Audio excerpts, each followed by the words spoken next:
stinky breath, don't talk to me. So you ever smell somebody's breath stink so bad you can't say nothing to them? Only thing you can do is frown at them. They be like, what up, Red?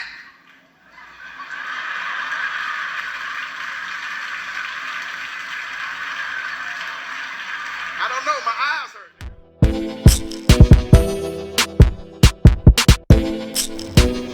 Hi, I'm Nate Derringe, and I'm here with Rodney Red Grant. Rodney Red Grant.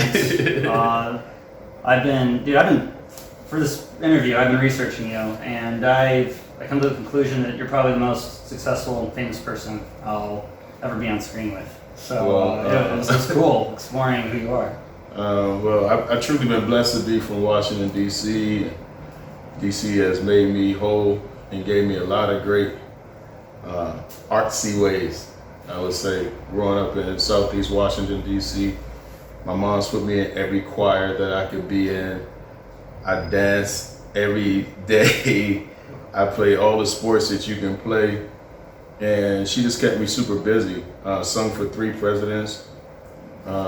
Reagan, Bush twice at the lighting of the Christmas trees. And it just seemed like I was always embedded into entertainment, even when I didn't even know that I was being embedded into it. So, I always say that DC has some of the most talented people in the world, and I stand by that. Yeah, the arts, it's definitely a city full of arts. Got the Kennedy Center, and I guess you and your public school education you had at least a mother that was very involved with making sure you stayed busy. So that's very accurate. She definitely made sure I stayed busy. She made sure that my sister stayed busy. She made sure that the neighborhood stayed busy. My mom's was the type of person, like, if she tell you to go out and get the trash out the front yard, and you go just get the trash out the front yard and came back in, she would tell you, I need you to get the trash off the whole street. Like, she was like one of those parents. Our neighborhood stayed clean. We always planted flowers every year. And you never knew that you were in Southeast Washington. So she made sure that we had an experience like no other growing up where we grew up. Wow, I've heard that a lot on the campaign trail. I'm sure you've heard this a lot as well, that kids need something to stay busy. And I usually hear policy recommendations of, we need more rec centers, and we need the Boys and Girls Clubs back. Mm-hmm. And when I hear that, I'm thinking, okay, I like these suggestions from people who are voters who care. Is there a policy that you'd recommend that you think will solve a lot of the crime and the juvenile delinquency that we have? And is it simply a matter of giving kids more stuff to do? That's one of the issues that we got to solve. I believe programming is the key to keeping our young people out of trouble. I think the more programs you give them, the more things you do, the better they are. They're able to express themselves more. Like my program, like Don't Shoot Guns, Shoot Cameras.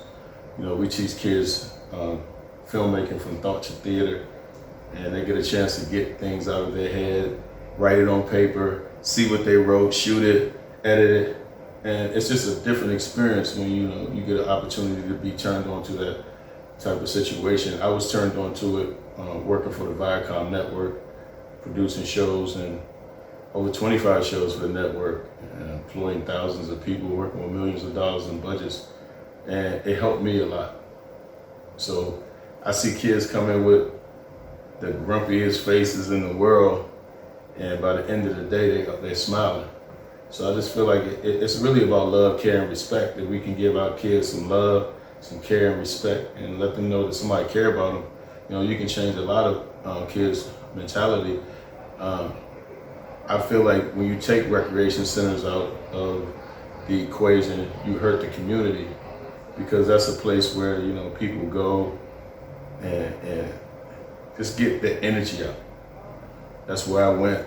The Boys and Girls Clubs when I was growing up was run by the brave men and women in uniform. So we'd go down there. We wasn't looking at the police as the bad guys. We were calling them officer friendlies. So things like this, we have a lot of boarded up Boys and Girls Clubs that can be open and made into innovative places for our young people to go. I'm about innovation, how do we give them things that they wouldn't normally get? And that's not just in school, but that's before they go to school, that's after school, during the summer. We got to put trades back in our schools so kids will learn trades, and if they don't want to go to college, they have something to fall back on. And we got to do it as young as middle school. You give kids the opportunity to learn that young, then they get into high school, they ready. They're ready to get into the workforce. So we want them to be already able to compete. I just believe kids should be able to have that opportunity to compete with anybody on any level. And sometimes I feel like the government doesn't allow our kids to get that opportunity to compete. Let's talk about kids programs. You just talked about one program that you had, and that was you as a private citizen who started a 2-week camp where kids go in, do the writing, do the shooting, producing the film. As mayor, would you have a lot of programs that are district funded through taxpayer dollars, or would there be other ways where you encourage people to give kids enriching activities to do? Because you did it as a private citizen, and this town has hundreds of programs that are already in existence with various degrees of popularity. Well, I mean, they do have programs that are there, but to me, they're not being told to the community. I feel like a lot of times it doesn't get to the heart of the people or the kids who really need the programs. I think the government should fund a lot of the programs. I feel like, we always talk about violent prevention programs, but it's like 80 violent prevention programs here in the Washington, D.C. area, and only about 5 or 6 get funded. So when you look at that, and these are people who are directly dealing with our youth in the communities. I feel like if you give those violence prevention programs an opportunity also, we can reach more kids, and that's what the ultimate goal is, to be able to reach more kids and keep them from one side of the fence that we don't want them on. I really feel like the government has to do as much as they can do. They have the most money and they have the most funding, and the community really screams out to them to help.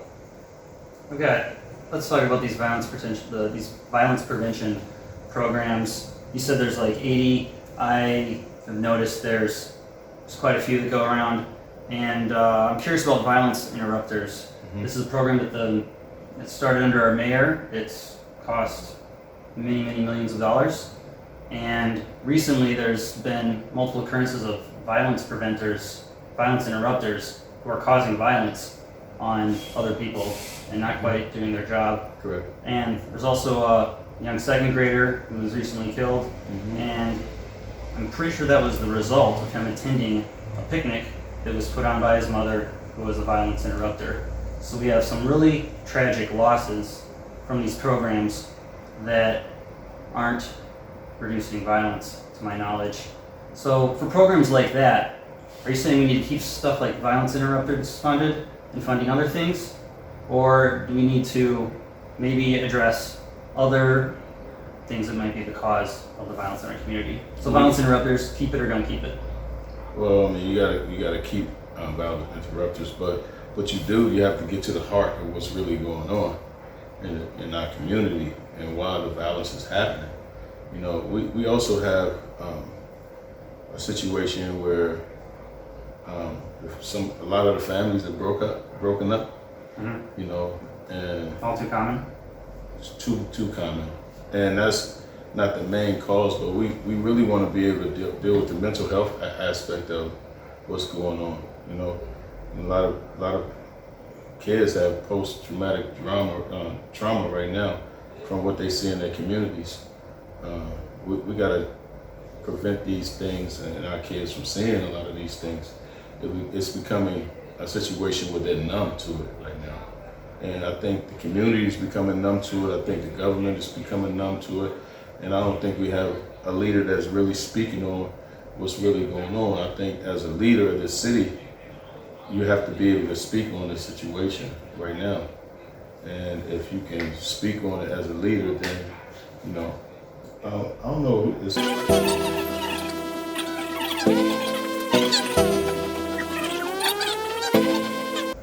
I just think we need to deal with the problem from the root. We got a lot of jobs need to get back in our community. Mhm. We got to start offering jobs to the people who live in the community instead of offering jobs to people in Delaware and VA and Maryland and Pennsylvania. You know, we got to get back to the root of where our citizens, our residents. You know, the equity has to be shared in all wards, and we definitely have to bring back programs. I'm gonna say it over and over, and they know I'm preaching it over and over. But I know what helped me get through. I know what helped a lot of kids get through.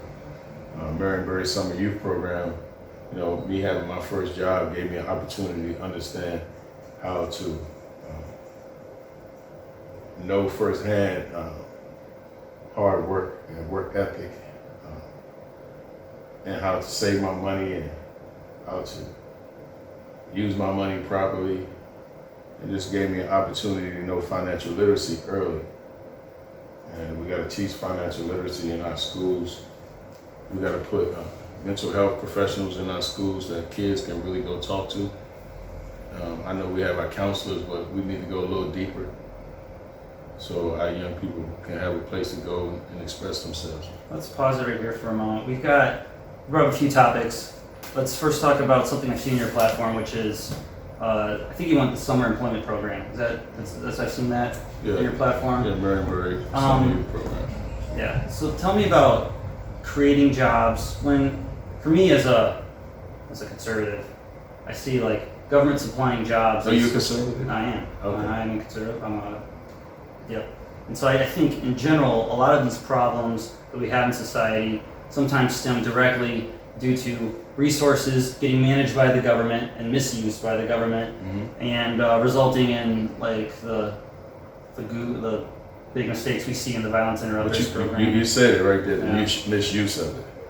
And that's where the problem comes in. That's where the distrust comes in. You know, when people misuse the funds. Like me, myself, if you give a program money, Yep. you know, hundreds of thousands, maybe millions of dollars, That's a lot of money. they should be sharing it with the young people. Young people should be getting stipends from these programs because they're the ones doing the work. Or like, where did this money originate? Did the district just get it from the federal government? I think that's true for a portion of our budget. I think but it's it comes portion, from the we working make it, people. yeah, taxes and, you know, federal government. Like, it comes from a lot of different places. We need to have more innovative places that it comes from where we can make our budget go from 19.5 billion to like $36 billion, where, you know, and I say that through blockchains and different things that are going on, and that innovative ways to get our city back on track. And until we, you know, get more innovative, we're gonna be in that same pocket. And I think it takes a leader that's gonna reach across all lines, regardless if you're conservative, you're liberal, regardless what you know. I'm running as an independent. I always say I'm not left, I'm not right. I'm just going forward, because I think everybody should be just going forward. Can we sit and have great conversations like this? You know, we can be from different backgrounds and still understand one another. And that's the truest of everything. Because it comes down to culture, it comes down to, you know, people might don't say that, but it comes down to how you grew up, how you know, what you learned through those situations in your life, and how you dictate your future, how you dictate how you're gonna deal with people. And me, myself, as, you know, Rodney Grant, I deal with people just how they are, who they show me. I don't deal with if you're a conservative, if you're a liberal. I deal with you, are you a good person? Do you have a good heart? Because we got way more similarities than we have differences. I agree with that. Yeah. You know, so, and we sometimes highlight our differences more than our similarities, but we should be highlighting our similarities. And We all want our streets to be safe. Mhm. We all want our kids to be safe. We want them to have good education. We want affordable living. Yeah. We want a homeless problem to be, solved. Do we want taxes on property to be decreased? I know I do as a I do. homeowner. You do. Everybody does. Okay, but you also said you want the budget to go from 17 billion to 30 something Yeah, billion. but How are you going to make that happen if you want more programs and a bigger budget? I don't think you tax the people. I don't think you tax them home wise. I don't think that. Okay. you know, Taxing businesses then? No, businesses they struggle enough. All right. Who are we going to get depends, this? Depends on what the level of business. Our small businesses are struggling right now. It's very hard. Yeah, COVID-19 and the pandemic, Mm-hmm. killed our small businesses around here. I would say the policies from our mayor and our council stifled the businesses. And the council even admitted that, saying, denying the restaurants the ability to operate Mhm. and saying, hey, you can do takeout, and then the takeout. It was a big mess. It was awful. So I would say it wasn't COVID. I would say it's. Well, they used COVID. They used the COVID pandemic. I would say, Blaming COVID on the failures of our political and elected officials. Yeah, and that's just to be precise. well, and that's why I'm glad I come from the background I come from. Mhm. I'm glad I'm coming in as an outsider, as a humanitarian that understands like right is right and wrong is wrong. I talked to some businesses downtown Mhm. who they won't ever be back. Do you have plans for making the business environment easier for them by lowering their property taxes and other types of taxes? Have to. All right. Have to, and making it easy for people to, get their CBEs and really be able to bid on the contracts that are around the city. We got to give energy to our own residents to be able to make money. There's nothing wrong with paying taxes if we are making money. If everybody's making money, okay, cool. But right now we're suffering. We can't even afford to live here. With tax, and the price of living is going skyrocket. So we gotta really come together as a team and put our heads together. It's not gonna just take one person. It's gonna take a lot of people to come together and really solve these problems and really put their differences aside and let's focus on our similarities, and we can make it happen. I truly believe that. Can we talk about some specific policies? Let's talk about licensure. If you want to become a barber in DC, I think you have to go with the Virginia standards, which requires 1,000 hours of training. Would you be open to eliminating requirements for certain businesses that require copious amounts of training and hours before you can start operating and creating income for yourself? Well, it's funny that you mentioned that. I was just talking to my barber, who's right up here, Oh, yeah. Darren, and he got to go through that same thing. And so many barbers have to go through that. And Does it make us safer as people who get haircuts? Is it necessary, or is it increasing the cost? It doesn't make us safer. Okay. No, but it does make the people who are trying to get into business that can make some money.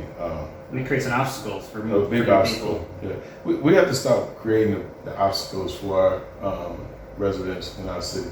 I think that's a big problem. You need to eliminate obstacles? No, not eliminating, but let them be, not as difficult. If you want to be a barber, you shouldn't have to go through 1,000 hours. First, we should have it in the schools. We used to have barbering Oh, yeah. in schools, where you just in high school people were learning how to be barbers and learning how to be beauticians and learning how to be electricians and I always fall back on it. That's a trade. That's something that people should be learning at an early age that want to be barbers. You should be able to cut when you're 15 years old and get your license to cut. We can't make it that difficult for a young person to be able to make money in our city, because if they're not making money, they're going to go out and you see what's happening. There's a lot of people getting robbed, a lot of people, put in harm's way. And it's all because they're not making the money that they want to be making. So, we're giving all these obstacles, but we got to give them opportunities. There needs to be more opportunities than obstacles. So you're in favor of maybe not eliminating, but loosening multiple barriers to entry for some trades where DC has licensure requirements that may be unnecessary. Is that accurate? Definitely. Okay. Let's talk about some other obstacles for people in the real estate industry. If I want to get a permit, it's quite a process. there's people who have careers waiting in line for the permitting office in order to take care of business for people who want to do some stuff on their house. Do you have any, as mayor, do you have any specific policies to make it easier for people to add a bathroom to their house or do other things to increase the value of their net worth? Well, the whole, how can I say it without, we got a lot of overhauling to do when it comes to DCRA and itself, and people waiting in line. The stories that I hear of people trying to get just a bathroom in their house, waiting months and months and months and months, sometimes years, just to get a bathroom. What's your solution? To have capable and quality people working in that office. You're gonna fire some management and do some more audits? I'm definitely gonna look into what's going on and see why it's taking so long and what's going on down there. Because we should be able to have a DCRA that is friendly and friendly for the citizens and the residents that live here. And if we don't have a situation like that, we're gonna continue to have all the complaints that we have. It's gonna be a line of people waiting to get their licenses, to get bathrooms fixed, to get stairs fixed, to even get elevators put into buildings. So we got to really look into what's happening in that organization right now, because the stories that I'm hearing are terrible, and we want people to have a great experience when they go down there. We want our city to be smiling. Like, I got it done. It was easy. The process was easy. I'm glad Red's the mayor now. Let's talk about something else on your website that relates to the management of mayoral offices. I believe you said some agencies should move to be fully remote and do a lot of automation. Is this ringing a bell? Am I being accurate here? I don't know what part you're talking about. Okay. I don't know if it's specific for the DMV, but I thought on your website you're advocating for innovation in a way where more things will handle online. But we can come back to this. No, I think that when it comes to people getting certain licenses, like we got a lot of like homelessness and homeless individuals are not able to get their license or be able to get certain things, and we got to make it quicker for them to be able to get it online. That's what I was talking about. But I think you got to be able to go in too and see people. I don't think, like, even with DCRA, I don't think you can do that online. I think you can in certain parts, but you have to be able to talk to a person. When me and my wife got our first house, when we sold our first house and flipped our first house, we were able to go into an actual place in Los Angeles to get that done quickly. Show our plans, know what our plans, they wrote off on the plans, but now it's difficult here in our city. We gotta look at other models that are working and implement these models so it can work better. Let's talk about homelessness for a moment. So it appears to me that the mayor's office, when it comes to homelessness, we have a lot of tents all over town, under bridges, Union Station for many months, and currently it stays that way for a long time until our system cleans it out, fences it up, and then that space is usually shut down. How would you do things differently, or would you keep it kind of the same status quo? I mean, right now it's terrible. You have a plan? Yeah. Well, one plan is not to bulldoze tent cities. We got to get. Why not? Because it's inhumane. You got to give people a place to go when you do that. Because you're just moving from one place into the park or to another park, you're not really fixing the problem. You're not fixing the homeless problem. We have to build places for people to live. We have to give people job training. We have to really get to the heart. We need experts to go down and talk to individuals in those tent cities. Pretty sure that's currently happening. Yeah, Plenty of resources. They're not taking what the people are saying to heart. To me, I think that we got to have training for them. We got to get them out of that situation. or it's just going to continue to be more and more, people. And we're going to look around, and it's going to be tent cities everywhere, and we're not going to be able to control it. It's a humane situation for me. I know you're a humane individual. I know you can see how we don't want it there, but we want to make sure that they get housing, and we got to build shelters, whatever we have to do. We got to do it right now. And it's a sad situation.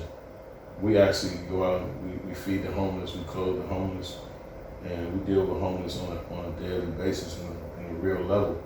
We even outside our office, and these are real people. These are real citizens. These are real residents that all don't want to be homeless. They want a job. They want opportunity. You sure about that? Yeah, I'm sure. I talked to them. I've talked to him too. Yeah. I've got a video, and I think there's a variety of people. It's some. I think there's like, we've got some good portion of people who have serious mental conditions. Yes, we do. We've got some other people who are willing and able to work, and there's just a variety.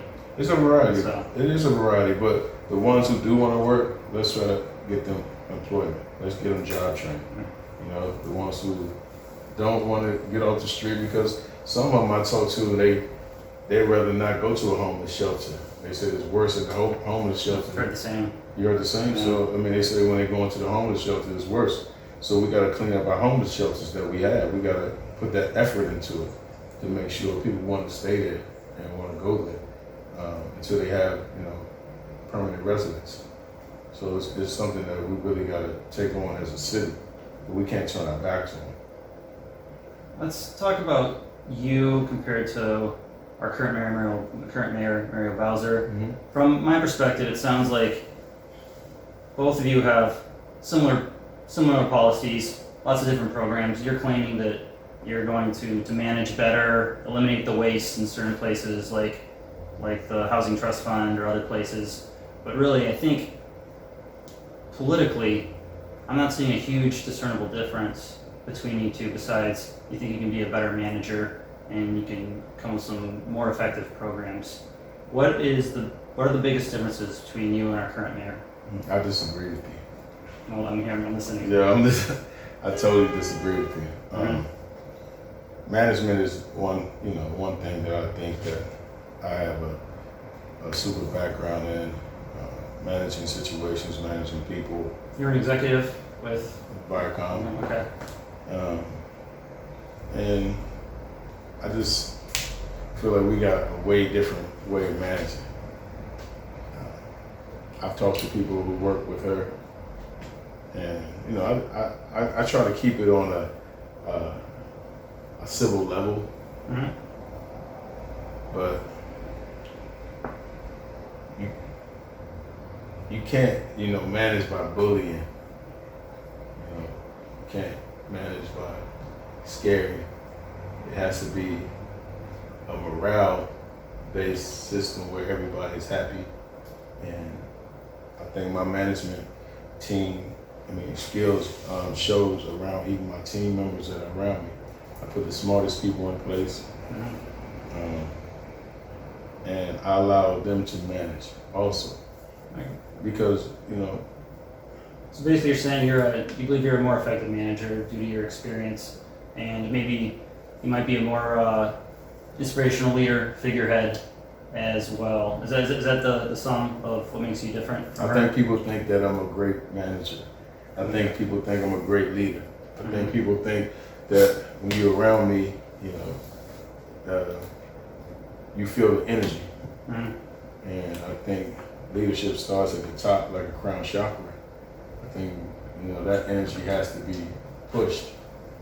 I think that I get down and dirty and do the job with my team members. And I think that shows us on, if you ever come to any of our events, so you come hang around us. Even outside right now, there's people just happy to come around here. I hire university students that are around here, they smiling every day, and I think that's the work environment that you want to be in. And I think that we have to bring our different resources together. You know, we have a big organizational chart. Your campaign. This our city. Oh, the district, yeah. Yeah, the it's the biggest corporation. Yeah, it's the biggest corporation in the world. I think somebody who understands how to run a corporation needs to be running it. You know, and that's what I know how to do. I know how to bring things and people together, and those services need to be working together, hand in hand. And you know, you got to talk to the services, the people who work there. You know, they'll tell you how they feel, and I want them to feel better. So I think we're way different, but you know, I'm a spiritual individual, so I try not to get involved with, you know, down in anybody. I just know that I'm ready to do the job on day one when it comes to running Washington D.C. Cool. Let's talk about the election. It's there's 5 people who will be on the ballot, along with you and the current mayor. What do you think your range, the percentage will be? What's the lowest percentage you'll get to the highest percentage you'll get? What's your range? How are you feeling? I'm asking because I'm curious. Just I think looking at your judgment right now. I think we're gonna get 51%. 51 is the max. No, I just think we're gonna get 180,000 votes. Okay. Cool. And What's the lowest you think you'll get?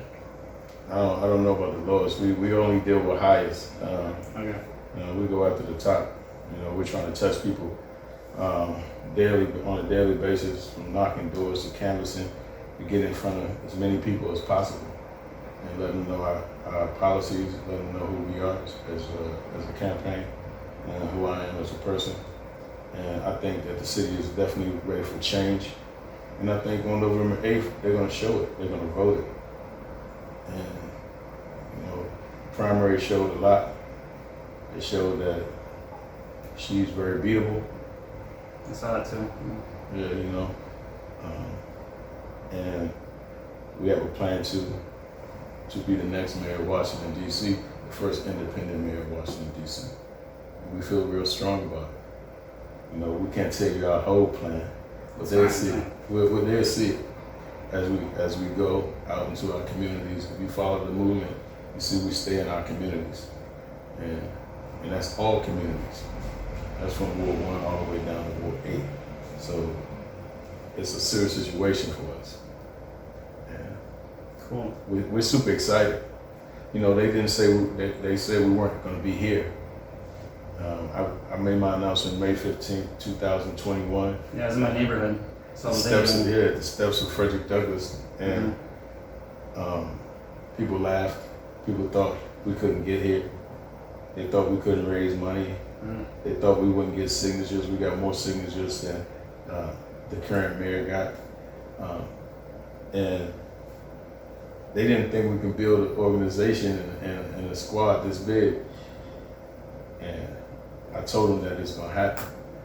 And we're living proof right now.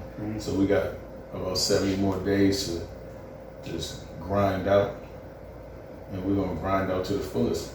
And we hope to bring more and more people on, from liberals to conservatives to independents, just all looking at the same prize to get our city back. Cool. Well, Rodney, seems you're very optimistic. It's great talking to you. It's great to meet you after researching you and reading about your professional successes. Thanks for talking with me, and we'll see if you're right. We will be. All right. Thanks.